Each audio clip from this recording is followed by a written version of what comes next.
Movie के शुरू में हम जेन नाम की एक लड़की को देखते हैं जो अपने बॉयफ्रेंड के साथ समंदर से बहकर के किनारे पर आ गई थी। जेन भागकर के उसके पास जाती है तो देखती है कि वो पूरी तरह से जख्मी है। देखते ही देखते उसकी आंखों के सामने ब्रेड की मौत हो जाती है। ये देखकर के वो बुरी तरह से घबरा जाती है। फिर वो उसकी बॉडी को वहीं छोड़कर के उस वीरान आइलैंड पर मदद तलाश करने लगती है, लेकिन यहाँ पर उसकी मदद करने वाला कोई भी नहीं था क्योंकि यह आइलैंड पूरी तरह से वीरान था और जेन अकेली यहाँ पर फंस चुकी थी। जब वो आइलैंड पर इधर उधर भटक रही होती है तभी पेड़ पर उसे एक बैग लटकता हुआ दिखाई देता है। जब वो उसे चेक करती है तो उसे कुछ सामान के साथ दवाई की बोतल मिलती है जिस पर 1994 डेट लिखी हुई थी, जिससे जेन अंदाजा लगाती है कि कई साल पहले यहाँ पर कोई ना कोई जरूर आया होगा। इस बैग में उसे एक माचिस भी मिलती है। जब वो वापस बीच पर आती है तो वहाँ पर उसे एक बहुत बड़ा दरख्त गिरा हुआ दिखाई देता है। उसमें एक बहुत बड़ा होल था जिसे जेन अपनी सेफ्टी के लिए यूज करने के बारे में सोचती है, जिसमें वो आराम से रात भी गुजार सकती थी। अब अगली सुबह जैसे ही उसकी आंख खुली उसने बीच पर बहुत सारी मछलियों को देखा जो बाहर पड़ी हुई थी।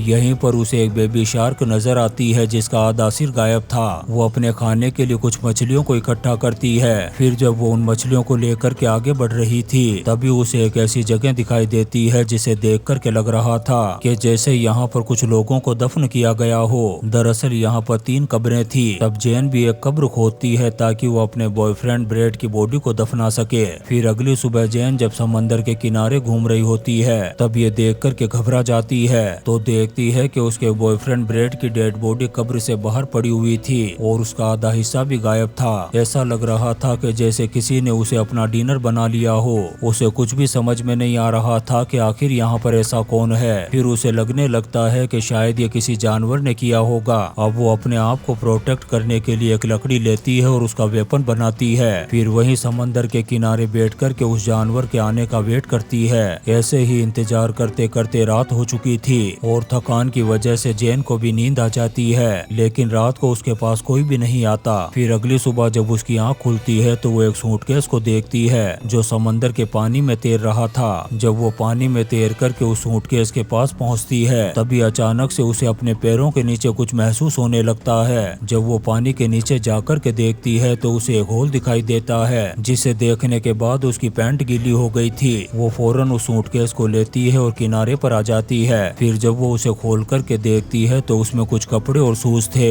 जिन्हें वो पहन लेती है। इतने में ही दोबारा से रात हो चुकी थी। इसके बाद वो फिर से जब उस सूटकेस के सामान को चेक करती है तो उसे उसमें एक फोटो मिलता है जो एक फैमिली का था, जिससे वो अंदाजा लगाती है कि शायद ये लोग भी कभी यहाँ पर घूमने के लिए आए होंगे। उसी वक्त जेन को एक प्लेन के गुजरने की आवाज सुनाई देती है जिसे देख कर के वो फौरन अपनी फ्लेयर गन को चलाती है, लेकिन उसका कोई भी फायदा नहीं होता। लेकिन वो प्लेन बहुत दूर जा चुका था। तभी जेन की नजर अपनी चलाई हुई फ्लेयर गन के बुलेट पर पड़ती है जो समंदर में जाकर के गिर रही थी। उसकी रोशनी में उसे एक क्रिएचर दिखाई देता है जिसे देख कर के जेन की पैंट गीली हो जाती है और वो घबरा कर के आइलैंड की तरफ भागने लगती है। फिर वहाँ पर कोई सेफ जगह देख कर के एक जगह पर छुप जाती है। तभी हम उस क्रिएचर को देखते हैं जो वहाँ पर आकर के उसे ढूंढने लगता है। जेन भी छुप कर के उसे देख रही थी। इससे वो और भी बुरी तरह से घबरा जाती है। अब ऐसे ही डर और खौफ के माहौल में पूरी रात गुजर जाती है। फिर अगली सुबह जब वो उन फोटो को दोबारा से देखती है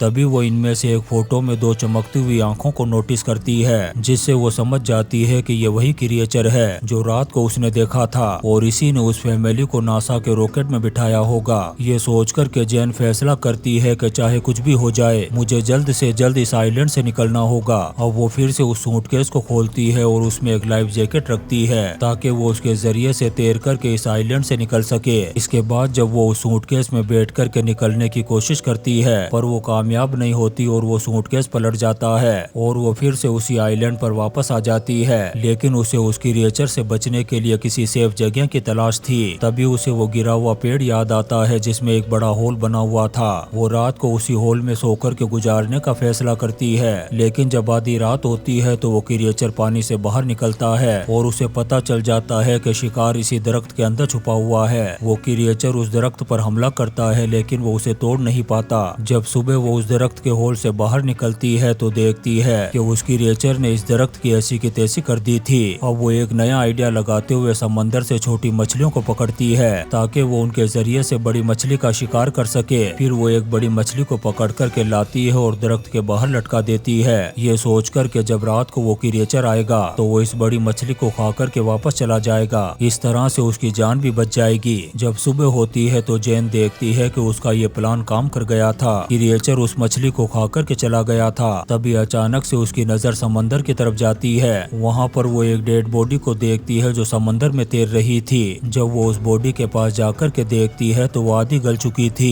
अब वो मछली की जगह उस बॉडी का यूज करती है और पेड़ पर ला कर के लटका देती है ताकि रात को वो क्रिएचर आए तो उस बॉडी को खा कर के वापस चला जाए। जेन बड़ी मुश्किलों से इस आइलैंड पर अपने दिन गुजार रही थी। अब वो उस क्रिएचर से बचने के लिए गड़ा खोदती है और उसके आने से पहले ही उसमें छुप जाती है। अब रात को वो क्रिएचर आता है और उस बॉडी को अपना डिनर बना लेता है। जेन भी छुप कर के उसे देखती है जो बहुत ही ज्यादा भयानक और खौफनाक था। वो बुरी तरह से डर जाती है लेकिन अपनी आवाज नहीं निकालती। फिर अगली सुबह जब जेन बाहर निकलती है तो वो अपने आप को सेफ रखने के लिए पेड़ के ऊपर एक झूला बनाती है क्योंकि उसे क्रिएचर की हाइट का पता चल चुका था। अब जब रात होती है और क्रिएचर अपना शिकार करने के लिए बाहर निकलता है तो उसे जेन की स्मेल आ जाती है। अब वो उस तक पहुंच नहीं सकता था, इसलिए वो जोर जोर से उस पेड़ को हिलाना शुरू कर देता है जिससे वो झूला टूट जाता है और जेन नीचे आकर के गिर जाती है। जेन को देखते ही वो क्रिएचर उस पर हमला कर देता है। वो अपनी जान बचा कर के पानी की तरफ भागती है लेकिन वो क्रिएचर तो पानी में और भी तेज चल रहा था। तब जेन अपने बनाए हुए वेपन से उस पर अटैक करती है।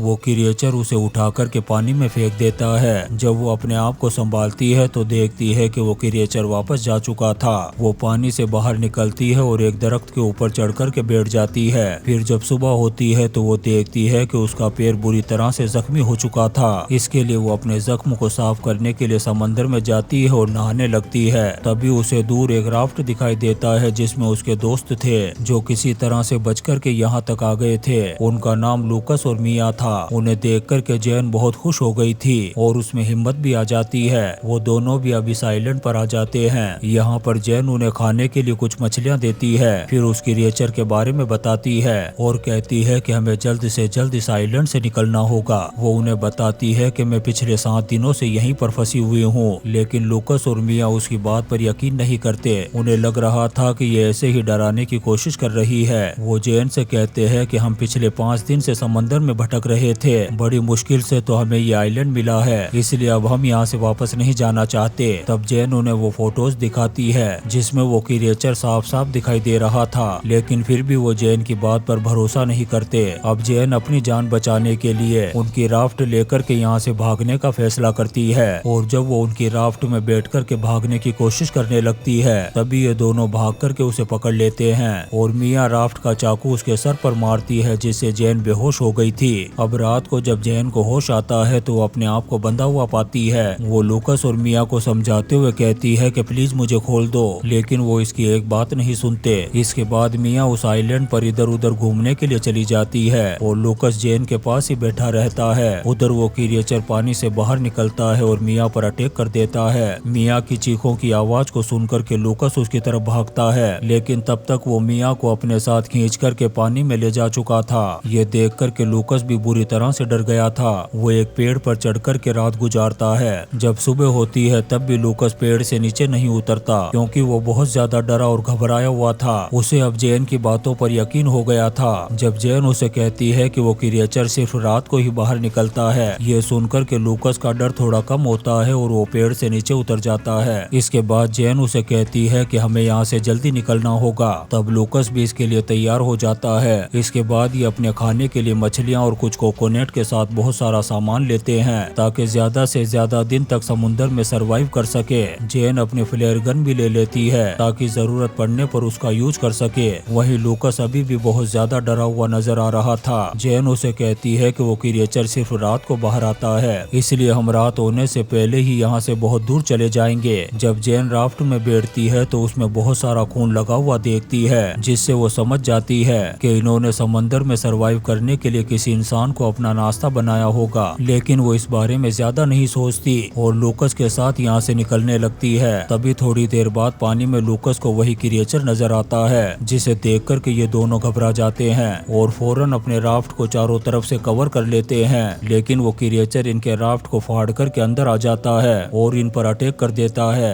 लूकस फ्लेयर गन चला करके उसे डराने की कोशिश करता है तब वो जेन को पकड़ करके अपने साथ ले जाने लगता है। जेन पानी में ही एक चाकू से उसे मारने की कोशिश करती है। लूकस भी हिम्मत करते हुए जेन को बचाने के लिए पानी में कूद गया था। ये देख करके वो क्रिएचर जेन को छोड़ करके लूकस को पकड़ लेता है और खींचकर पानी में बने हुए उस होल में ले जाता है। जेन किसी तरह से अपनी जान बचा करके वापस आइलैंड पर आ चुकी थी। लूकस की मौत से जेन को उस क्रिएचर पर खतरनाक गुस्सा आ रहा था। वो फैसला करती है कि अब चाहे कुछ भी हो जाए मैं उस क्रिएचर की माँ बहन एक कर दूंगी। वो बहुत सारी लकड़ियों को काट करके वेपन्स बनाने की कोशिश करती है लेकिन वो इतने स्टिक नहीं बन रहे थे। इसके बाद वो वहाँ पर बनी हुई कब्रों को खोद करके इंसानी हड्डियों को बाहर निकालती है और उनसे खतरनाक वेपन बनाती है। इसके बाद वो उस क्रिएचर को आग में जलाने का प्लान बनाती है। वो बहुत सारी सूखी झाड़ियों को इकट्ठा करके अपने चारों तरफ एक घेरा बना लेती है। अब जैसे ही रात होती है वो क्रिएचर समुद्र से बाहर निकलता है। वो क्रिएचर जेन के बनाए हुए ट्रैप में जैसे ही आता है जेन फौरन उन लकड़ियों में आग लगा देती है। अब वो क्रिएचर बुरी तरह से फंस चुका था। इसके बाद जेन अपने बनाए हुए वेपन से उस पर अटैक करती है लेकिन वो जख्मी होने के बाद भी जेन को पकड़ लेता है। जेन भी उस पर एक जोरदार वार करके भागने लगती है। वो क्रिएचर भी उसके पीछे आता है लेकिन बहुत ज्यादा जख्मी होने की वजह से वो वहीं पर गिर जाता है। तब जेन अपने बनाए हुए वेपन से उसका गला काट करके उसका काम तमाम कर देती है। वो आग भी पूरे आइलैंड पर फैल चुकी थी जिससे वो आइलैंड भी जल करके खाक हो जाता है। और इसी सीन के साथ ये शानदार मूवी स्वीट हार्ट खत्म हो जाती है।